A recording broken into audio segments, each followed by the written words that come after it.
자, 여러분들 이번 시간에는 우리 2017년도 재경관리사 공개기출문제 풀이를 좀 드리도록 하겠습니다. 재무회계부터 먼저 해석하게 드리겠습니다. 첫 번째, 재무회계하고 관리회계에 대한 설명 중 잘못된 거. 첫 번째, 관리회계의 주된 목적은 경제의 의사결정 맞고요. 관리회계는 일반적으로 인정된 원칙에 따라 정해진 양식 아니다, 그죠? 관리회계는 일반적인 회계 원칙이 아니죠, 그죠? 정답은 2번이다. 그렇게 보시면 되겠습니다. 자, 그 다음에 두 번째 보겠습니다. 두 번째 보니까 이렇게 되어 있네요. 다음 중 재무정보의 근본적 질적 특성인 충실한 표현과 관련된 설명으로 올바르지 않는 것 이렇게 되어 있네요. 그죠? 충실한 표현, 이걸 얘기하는 거네요. 그래서 충실한 표현이 충실히 표현된 자산이라도 목적 적합성이 충족되지 않을 수 있는 거고, 그 다음에 완전한 서술은 필요한 기소가 설명을 포함하여 정보 이용자가 서술된 해석을 이해하는 데 필요한 정보를 모두 포함해야 되는 거고, 중립적 서술은 편의가 없는 걸 얘기하고, 충실한 표현 자체가 뭡니까? 유용한 정보를 반드시 만들어내질 않는다, 이렇게 보면 되겠습니다. 4번이 잘못된 개념이라고 보시면 되겠습니다. 자, 그 다음에 세 번째 한번 볼까요? 우리 재무상태표상에 유동 항목에 대한 구분, 분류 항목에 가장 올바르지 않는 것, 그렇게 얘기하고 있네요. 일단 유동에 대한 가장 기본적인 부분이 바로 이거죠, 그죠? 정상적인 영업주기내에 판매될 걸로 예상되는 재고고, 그 다음에 보고기간이 12개월 이내에 결제되는 도래하는 차입금으로서 보고기간 후 12개월 이상의 만기를 할 것으로 기대하고 있고, 그런 재량권이 있는 차입금이라면 이거는 뭐예요? 유동 항목으로 보지 않는다, 그죠? 그 다음에 사용에 제한이 없고, 단기 손익인식 금융자산, 그죠? 이렇게 되니까 정답은 2번이 잘못됐다, 그렇게 보시면 될 것 같습니다. 자, 그 다음에 우리 4번인가요? 이거 한번 같이 가보도록 해볼게요. 자, 다음 중 포괄손익계산서의 작성과 관련된 설명으로 가장 올바르지 않는 것, 이렇게 얘기하고 있네요, 그죠? 포괄손익계산서 작성과 가장 올바르지 않는 것. 우리 포괄손익계산서는 하나로 만들어도 돼요. 총포괄이익까지 포함해서 만들어도 되고, 손익계산서 있는 거 있잖아요. 손익계산서까지 하고 그다음 플러스 뭡니까? 포괄손익을 별도로 해서 하나의 양식, 이렇게 해서 나타나도 돼요. 하나를 선택할 수 있습니다. 맞고요. 포괄손익은 단기손익과 기타 포괄손익으로 구분되어 있고, 이것도 맞고, 영업이익은 수익에서 매출원가 및 판관비에 해당되는 금액을 차감해서 산출한 금액이고, 비용을 성격별로 분류하여 손익계산서를 작성한 기업은, 성격별이란 말이 뭐냐면 바로 매출원가를 나타내는 법이죠, 그죠? 그럼 비용의 기능별 배분에 따른 내용을, 죄송합니다. 비용을 성격별로 분류했다면 비용의 기능별이죠. 기능별 분류가 뭐냐면 바로 매출원가법입니다. 제가 잘못 말씀드렸네요. 여기 매출원가 판관비 있죠. 기능별로 나타나는 내용을 주석으로 추가적으로 공시해야 한다, 이렇게 나와 있는데요. 이 정답은 일단은 네 번째가 될 것 같습니다. 우리 비용을 우리가 분류하는 방법 중에서 크게 두 가지가 있겠죠, 그죠? 기능적 분류가 있고요. 그 다음에 이제 성격별 분류가 있겠습니다. 성격별 분류가 있겠습니다. 이 중에서 IFRS에서 좋아하는 방법은 뭘까요? 그죠? 여기에, 이거죠, 그죠? 이거를 권장한다, 이렇게 보면 돼요. IFRS에서는 이걸 권장한다, 이렇게 보면 되겠습니다. 근데 이제 결론은 이게 이제 선택 규정이죠. 선택할 수 있어요. 그러다 보니까 요점을 좋아하는데, 그러니까 만약에 그러면 기능적으로 만약 하게 되면요. 기능적으로 비용을 분류했다라고 하면, 그죠? 뭐를 추가적으로 성격별로 분류한 내용을 주석으로 공시하도록 해요. 그죠? 주석에 공시하도록 해요. 근데 얘는 지금 보면 성격별로 분류했다. 그죠? 성격별로 했잖아요. 그죠? 그러면 잘한 거란 말이에요. 근데 기능별로 한 거를 주석에 공시하는 게 아니라 반대다, 이렇게 보면 돼요. 만약에 이거를 기능별로 분류했다라면 성격별 분류에 대한 내용을 주석으로 추가 공시해야 된다. 그렇게 보시면 됩니다. 이게 보완해서 성격별로는 어떻게 되는지를 밝히도록 한다. 이게 지금 반대로 했기 때문에 4번이 잘못된 내용이라고 보시면 될 것 같습니다. 자, 5번 볼게요. 다음 중 기업이 특수관계자로 인식할 대상이 가장 올바르지 않는 것. 특수관계자가 아닌 거. 그죠? 올바르지 않는 거. 거래처는 아니죠. 그죠? 1번. 거래처는 아니고 당연히 관계기업이래. 주요 경영진, 지배기업, 종속기업 이런 걸 얘기하고 있습니다. 그죠? 네, 정답은 1번 이렇게 보시면 될 것 같습니다. 자, 6번. 재고의 취득원가에 관한 설명으로 가장 옳은 것은 이렇게 되어 있나요? 가장 옳은 거, 가장 맞는 거. 매입 시 발생한 매입울임은 그죠? 단기 비용이 아니라 원가의 가산, 매입 시 하역한 하역료도 당연히 해당 매입하는 있죠. 재고를 취득하기 위한 원가에 가산해야 되니까 가산한다. 여기 맞네요. 그죠? 그럼 판매 수익은 판관비고 매입 할인 및 리베이트는 매입 원가를 결정 가산이 아니고 뭔가 차감한다. 그죠? 정답은 2번이 맞는 얘기다. 그렇게 보시면 될 것 같습니다. 자, 그 다음에 이제 7번 한번 볼게요. 7번. 7번의 얘기는 바로 선입선출법에 의해서 평가해봐라 이렇게 되어 있습니다. 선입선출법에 기말 평가에 관한 얘기를 하고 있죠. 그죠?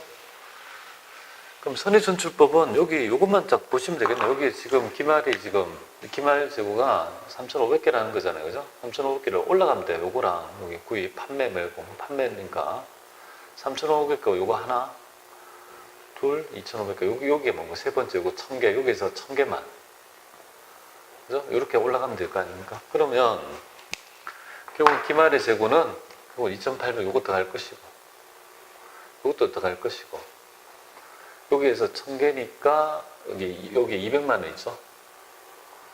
200만 원 요거 해당이 될 거예요. 그럼 다 합하면 요거 다 합하면 해당 금액이 되겠죠. 그죠? 그러면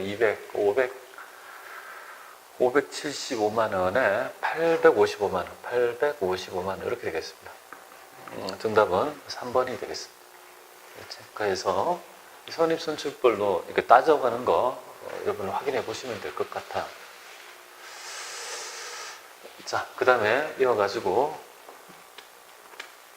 8번 문제 보겠습니다. 8번에 보면 다음 자료를 토대로 이 재고에 관련된 포괄손익계산서의 비용으로 보고되는 금액은 얼마냐 이렇게 되어 있습니다. 자, 이런 문제는 그냥 T를 그려서 여러분들 확인해 보시면 될 것 같아요. T를 그리고 이게 재고자산이 되겠습니다. 기초는 지금 현재 보니까 20만 원 이렇게 되나요? 단기에 매입한 거는 18만 원 이렇게 되겠습니다. 토탈 38만 원이 있어야 된다. 그죠? 기말의 재고가 얼마냐 이거잖아요. 그죠? 기말의 재고 빼고는 전부 다 재고자 5만 원 이렇게 되겠네요. 재고 빼고는 전부 다 뭡니까? 매출 원가랄지 아니면 비정상 감모랄지 이런 것도 전부 다 비용으로 다 흘러가는 거잖아요. 요 금액은 33만 원이 다 흘러갈 것 같습니다. 요 금액 물어보는 거네요.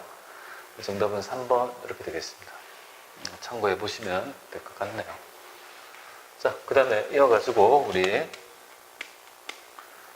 9번 가볼게요. 9번에 보면 얘는 지금 기계장치에 대한 내용이고 이 손상지구에 대한 얘기입니다. 그래서 2000X 말에 유형자산은 손상자산을 인식할 금액은 얼마냐 이렇게 되어 있습니다. 여러분들 일단 손상이라는 개념은 손상자산은 이렇게 구하죠. 해당 자산의 장부가액에서 여기서는 독특하게 회수가능가액이라는 개념을 쓰잖아요. 회수가능가액. 손상일 때는 이 회수가능가액이 바로 맥스 규정이죠. 둘 중에 큰 놈을 의미하죠. 이게 바로 순매각 가치하고요. 이걸 지금 외부에 판단하면 순매각 가치, 순공정 가치하고 그 다음에 얘를 사용했을 때 가치죠. 사용 가치 중에 큰 놈을 의미한다 이렇게 보시면 돼요. 그러면 지금 손상이 징후가 있으니까 요 둘 중에 뭡니까? 맥스 규정을 찾아봐야 되죠. 떨어진 걸 얘기하는 거죠. 큰 놈은 9,600이 되고 얘는 요 금액이 될 것 같아요. 근데 8천에서 이만큼이 올랐잖아요. 이거는 손상이 난 게 아니고 결국은 여기서 이만큼이 이거죠. 상부가액이 이거는 2억 2,500 될 것이고 회수할 수 있는 금액은 미달한 거는 요거밖에 되지 않으니까 결국은 7,500만 원이 뭡니까? 손상이 났다는 걸 우리가 알 수 있네요. 정답은 3번이 되겠습니다. 얘는 손상의 징후를 그러니까 지금 떨어진 게 없잖아요. 그죠? 장부가액이 회수가량가액보다 미달해야 되는데 미달하지 않으니까 손상이 난 게 없다라고 보시면 되겠습니다. 이거 하나 체크해 보시면 되겠습니다. 자, 그 다음에 10번 한번 가볼게요. 10번에 보면 재평가에 관한 얘기인데 올바르지 않는 것 이렇게 되네요. 자, 재평가의 빈도는 유형자산의 공정가치, 재평가되는 유형자산의 공정가치의 변동에 따라 좀 달라지죠. 공정가치 변동에 따라 달라지고 특정 유형자산을 재평가할 때 동일 분류의 유형자산은요 전체를 평가해 줘야 돼요. 분류 전체를 재평가해야 되고 자산의 장부금액이 재평가로 인해 가지고 증가된 경우 원칙적으로 그렇죠. 기본적으로 재평가에는 최초의 그죠 취득원가에서 증된 거는 기타 포괄손익 누계고 감된 거는 뭐예요? 원칙적으로 기타 포괄손익 누계가 아니고 바로 그죠? 바로 재평가 이건 바로 비용 처리한다 그죠? 요즘 요거는 자본 처리하고 요점이 가장 대표적인 차이 나는 거잖아요 그죠? 그래서 그 4번이 잘못되었다 그렇게 보시면 될 것 같습니다. 자, 그 다음에 우리 그렇죠. 그 다음 문제 해보겠습니다. 그 다음 문제 보니까 이렇게 돼 있네요. 그 다음은 우리 11번 되겠습니다. 11번에 대한 얘기 보죠. 11번에 보면 3일은 연구개발을 전담할 연구소를 신축하기로 하고 이와 관련해서 1월 1일 날 5천만 원을 그저 지출하였고 그 다음에 연구소는 그죠 X5년도에 X3년도에 완공될 예정이다. 회사의 차입금 내용이 다음과 같을 때 지금 물어보는 게 뭐냐면 일반 차입금에 대한 자본화 이자율은 얼마냐 이렇게 되어 있습니다. 그래서 이런 것들은 뭐냐면 이 두 개의 지금 현재 차입금이 있잖아요. 평균적인 이자율을 의미하는 거예요. 그래서 이거 두 개의 평균적 이자율은 어떻게 되느냐 이거죠. 그런데 얘는 연 이자율이잖아요. 근데 이제 자금을 사용한 금액이 연 평균 지출액이 얘는 1월 1일이니까 올해 1,000만 원을 1년을 썼지만 얘는 중간에 쓴 거 아니에요. 그죠? 7월 1일에 썼으니까 이렇게 보시면 돼요. 그럼 얘는 1,000만 원이잖아요. 그죠? 1,000만 원에 지금 이자율이 이렇게 곱하면 지금 현재 얼마가 되나요? 60만 원 되나요? 6%면 60만 이자가 60만 원 되겠습니다. 여기 바로 K은행 차입금이고 그 다음에 S은행 차입금 한번 볼까요? S은행은 이렇게 되죠. 내가 차입한 금액이 2천만 원이에요. 그죠? 2천만 원인데 이거는 12분에 6개월을 쓴 거잖아요. 그러니까 1,000만 원이 되는 거예요. 연평균 지출액은. 얘는 지금 어차피 12분의 2를 다 썼으니까 그죠? 이렇게 되는 거잖아요. 그래서 1,000만 원 이렇게 되는 거잖아요. 그러면 얘는 이자가 뭐냐면 2구 180인데 11분에 6까지 썼으니까 이자는 결국 90만 원 이렇게 될 거 아니에요. 그죠? 그럼 이렇게 되잖아요. 요거 우리 회사의 요 이자랑 KS은행의 요 이자랑 평균적인 금액이 얼마냐 이렇게 되는데 여러분들 알다시피 우리 원가할 때도 마찬가지고 밑에 분모가 뭐예요? 우리 EVA 구할 때 원가가 지금 밑에 지금 동일하지 않습니까? 그러면 굳이 이거를 그렇게 할 필요도 없는데 그냥 이걸 구하면 결국은 얼마가 되냐 하면요 는 2천만 원에 뭡니까? 합하면 2천만 원에 이거 합하면 2천만 원에 하면 150만 원 이렇게 되나요? 그럼 이 금액은 결국은 7.5%가 되죠. 근데 여기 간편법 볼게요. 간편법은 그냥 어차피 밑에 있잖아요. 분모가 동일하기 때문에 그냥 이렇게 하면 돼. 이자율이 지금 6%짜리가 있고요. 9%짜리가 있지 않습니까? 그죠? 그럼 2로 나누면 주면 돼요. 똑똑하기 때문에. 그럼 15니까 7.5% 이렇게 구하시면 될 것 같습니다. 정답은 2번이 될 것 같습니다. 예, 참고해 보시면 될 것 같아요. 그죠? 그 다음에 우리 12번 볼게요. 12번에 보면 내부 창출한 무형자산에 대한 설명으로 가장 올바르지 않는 거. 그죠? 이렇게 내부 창출 올바르지 않는 거 이렇게 찾아보네요. 자, 내부 창출 영업권은 안 되죠. 예, 자산인식, 내부 창출 영업권은요. 영업권은 안 되는, 자산이 안 되는 거고, 내부 프로젝트의 연구 단계에서 존재하는 걸 제시할 때, 그렇죠. 연구 단계에서 발생한 지수는 발생의 비용이고, 그죠? 인식하지 않는다. 이것도 맞고, 그죠? 자, 무형자산을 창출하기 위해 내부 프로젝트를 연구 단계와 개발을 구분할 수 없을 경우에 그죠? 그 프로젝트에서 발생한 지수는 모두 뭡니까? 개발 단계가 아니고 뭐예요?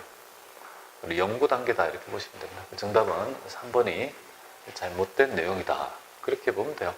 연구 단계에 속하는 활동이 일반적으로 어떤 안을 할지 대체안을 탐색하고 평가하고 선택하는 활동이니까 얘도 맞다 이렇게 보시면 됩니다.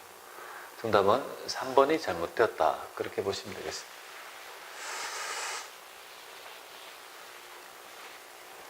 자, 그 다음에 우리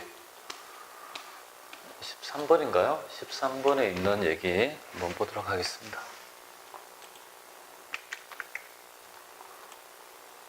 13번 같이 한번 봐보죠. 자, 3일은 X1년 10월 1일 날, 그죠? 다음과 같은 우리 건물을 구입하고 투자부동산으로 분류하였다. 이렇게 되어 있네요. 투자부동산으로 분류하였다.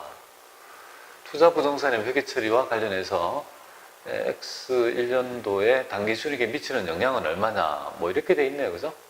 그리고 원가 모형이네. 원가 모형. 원가 모형으로 투자부동산을 측정하고 있다고 했으니까 그냥 감가상각하면 될 것 같습니다. 근데 여기 좀 논점 있는 부분이 여기 10월 1일 날, 그죠? 여기 중도치, 그죠? 10월 1일 날 했네요.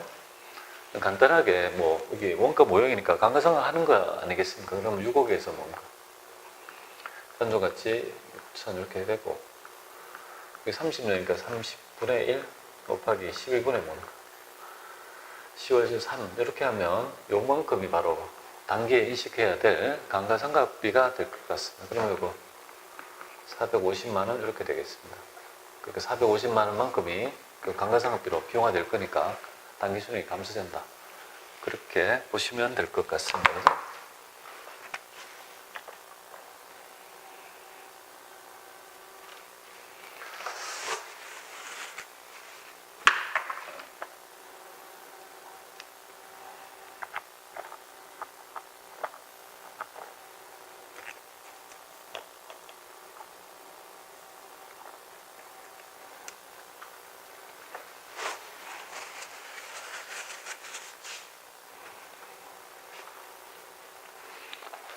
자, 그 다음에 우리 문제 좀 풀어볼까요?